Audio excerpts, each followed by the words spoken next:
Storm members brought in experience in militant street tactics, revolutionary agitation, and coalition building. Just gather together as many revolutionaries as you can. Get the unions, get everybody.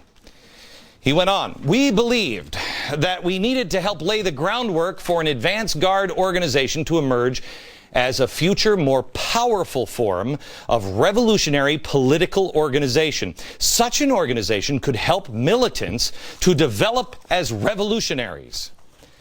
Please, things are about to change. Do not dismiss these people on the side of the chalkboard as minor players or even just like you. Again, the man in the 1960s, here, these are the men here. This guy was down here as one of the revolutionaries in the 60s. This was the man, had all the power, the family, just like you.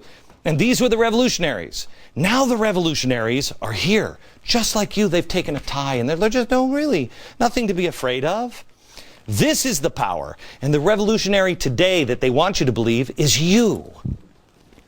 They may go to Starbucks. They may wear a tie. They may wear a dress. They may speak in soft tones. But they are not like you. Van Jones said it. He admitted himself. You must drop the radical pose for the radical ends. The White House knew who this guy was the whole time. Watch. Van Jones, we were so delighted to be able to recruit him into the White House. We've been watching him really he's not that old, but for as long as he's been active out in Oakland. Out in Oakland. This is what he was doing in Oakland. Bill Ayers. Bill Ayers, how many times have we talked to you about Bill Ayers? And I know, people don't even hear Bill Ayers' name anymore. But you have to know who this guy is. He's now a professor at the University of Chicago, okay? He writes books. He was part of the Weather Underground group. He summed up the Weather Underground philosophy as, quote, kill all the rich people, break up their cars and their apartments, bring the revolution home, kill your parents. That's where it's really at. Now, I'll give him the benefit of the doubt that it was all hyperbole, except for the fact that he actually did this stuff. He blew stuff up in the 1960s, including the Pentagon. I'd give him the benefit of the doubt that he was young and he was stupid, except he recently said he doesn't regret the bombings. He wishes they did more. Ayers' wife, Bernadine Dohrn, okay? Also in the Weather Underground. She's one of the people who organized the Freedom Flotilla. Remember the boat that went over to Israel? She helped organize it. She has called for an overthrow of everything bad in government and an overthrow of capitalism itself. Way back in 2007, she said this. The majority of people who are activists have stayed the course in a way, in a variety of ways. Devoted to overthrowing everything hateful about this government and corporate structure that we live in, capitalism itself, herself, himself, and determined to try to keep open and figure out how to move on. Do you hear this? Everything that we were doing, she said, we're still doing in a way. They still want to overthrow everything. That was in 2007. America, we got a problem. We got to admit it. Sean Penn, without the slightest hint of irony, said this. Every day, this elected leader is called a dictator here, and we just accept it and accept it. And this is mainstream media, who should truly, there should be a bar by which one goes to prison for these kinds of lies. He's talking about people like me who says that Chavez is a dictator. He'd like me to go to prison for saying those kinds of lies. Let me play Rosie O'Donnell just for kicks. Here's what she said a couple of days ago. Seize their assets today. Take over the country. I don't care. Issue an executive order. Say, BP, guess what? Call it socialism. Call it communism. Call it anything you want. It's their words. Call it communism. Doesn't matter. They're progressives. They'll change the name if you don't like it until they find something that tests well in a focus group, and they'll call it cat food if that's what'll get you to buy it. They'll get it any way they can, and they're making progress. Van Jones said it yesterday. They've already got the White House. They've captured the House and the Senate. They have the Democratic Party. Now, I don't think these people want communism. I don't. They just want power and money. I'm not sure if the regular Democrats have the Stockholm Syndrome or what. Or maybe it's just arrogance that they think they can control these revolutionaries who mean what they say. Believe me, the politicians are using the revolutionaries, and the revolutionaries are using the politicians. Okay? But there is a way out. There is a way out. I'm a recovering alcoholic. You got to go the steps, man. The first step, recognize you got a problem. Recognize the truth. America, we got a problem. Once you say that, you can move on to the second one. We are powerless to fight it without God. More in a second.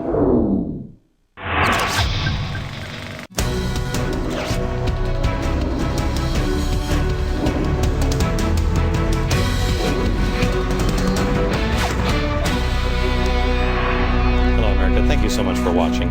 I said this before earlier today, and I'll expand on it next week. Our country is missing heroes. Name the heroes in our country that our kids can look up to. There are forces that are rising up now in America. There are the Tea Parties and the revolutionaries. The revolutionaries we've been telling you about today, they are now telling you've got to go out and you got to get out into the streets. Their side is working. But so is the other side. This weekend, Judge Napolitano has Freedom Watch. It's a brand new show of his. He is holding a Tea Party summit. He is bringing together Sarah Palin and Ron Paul for the first time. That's on the Fox Business Network. It's Saturday at 10 a.m. and 8 p.m., or you can catch it Sunday, 7 p.m. and 11 p.m. Eastern, Fox Business. Also, we have been working here to restore history. Tomorrow we're going to talk about the Constitution. We've got some amazing shows all summer.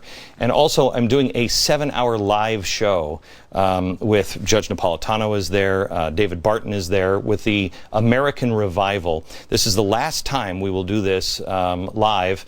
And I'd love for you to be there. It is an amazing, almost a spiritual experience it is. July 17th, the last city we're doing it in is Salt Lake City. Tickets are still available. We're working to restore America. Go get your tickets at glenbecktours.com for details. All right. I gave you the progressive plan that happened at this conference in Washington, D.C. this weekend, where they said, take it to the streets, just like we did in the 60s, and you force the government to move. That's what they think happened here. These people forced the government to move. The revolutionaries of the 60s that are all involved, take it to the streets, cause turmoil, get out, march, and it will cause this government to move. Well, let me show you a little history lesson of what it means to some of these people to take it to the streets. 40 years after the Weather Underground bombings, most Americans have forgotten what a radical revolutionary group they were because they've been erased. But there is one man who was able to gain real insight into who Bill Ayers and his wife Bernadine Dorn were, and the lengths that they were willing to go to accomplish their vision for America. This man is Larry Grathwohl. He is the only FBI agent to ever successfully infiltrate the Weathermen. Once, when he was a lot younger than this, he got inside the group and he trained as he gained their trust of Bill Ayers. He probed their plans for the future. I want you to listen to this because this is what they said they had to do in the 60s. He made some amazing discoveries. Watch this old footage. I brought up the subject of what's going to happen after we take over the government. We become responsible then for administrating, 250 million people. And there was no answers. No one had given any thought to economics. How are you going to clothe and feed these people? The only thing that I could get was that they expected that the Cubans and the North Vietnamese and the Chinese and the Russians would all want to occupy different portions of the United States. Okay. Now that's changed because now they've grown up, they're adults, and they also have some politicians and some global thinkers that will help them structure things. But did they have any other contingency plans? Oh yes. Oh yes, they sure did. Their immediate responsibility would be to protect against what they called the counter-revolution. And they felt that this counter-revolution could best be guarded against by creating and establishing re-education centers in the Southwest, where we would take all the people who needed to be re-educated into the new way of thinking and teach them how things were going to be.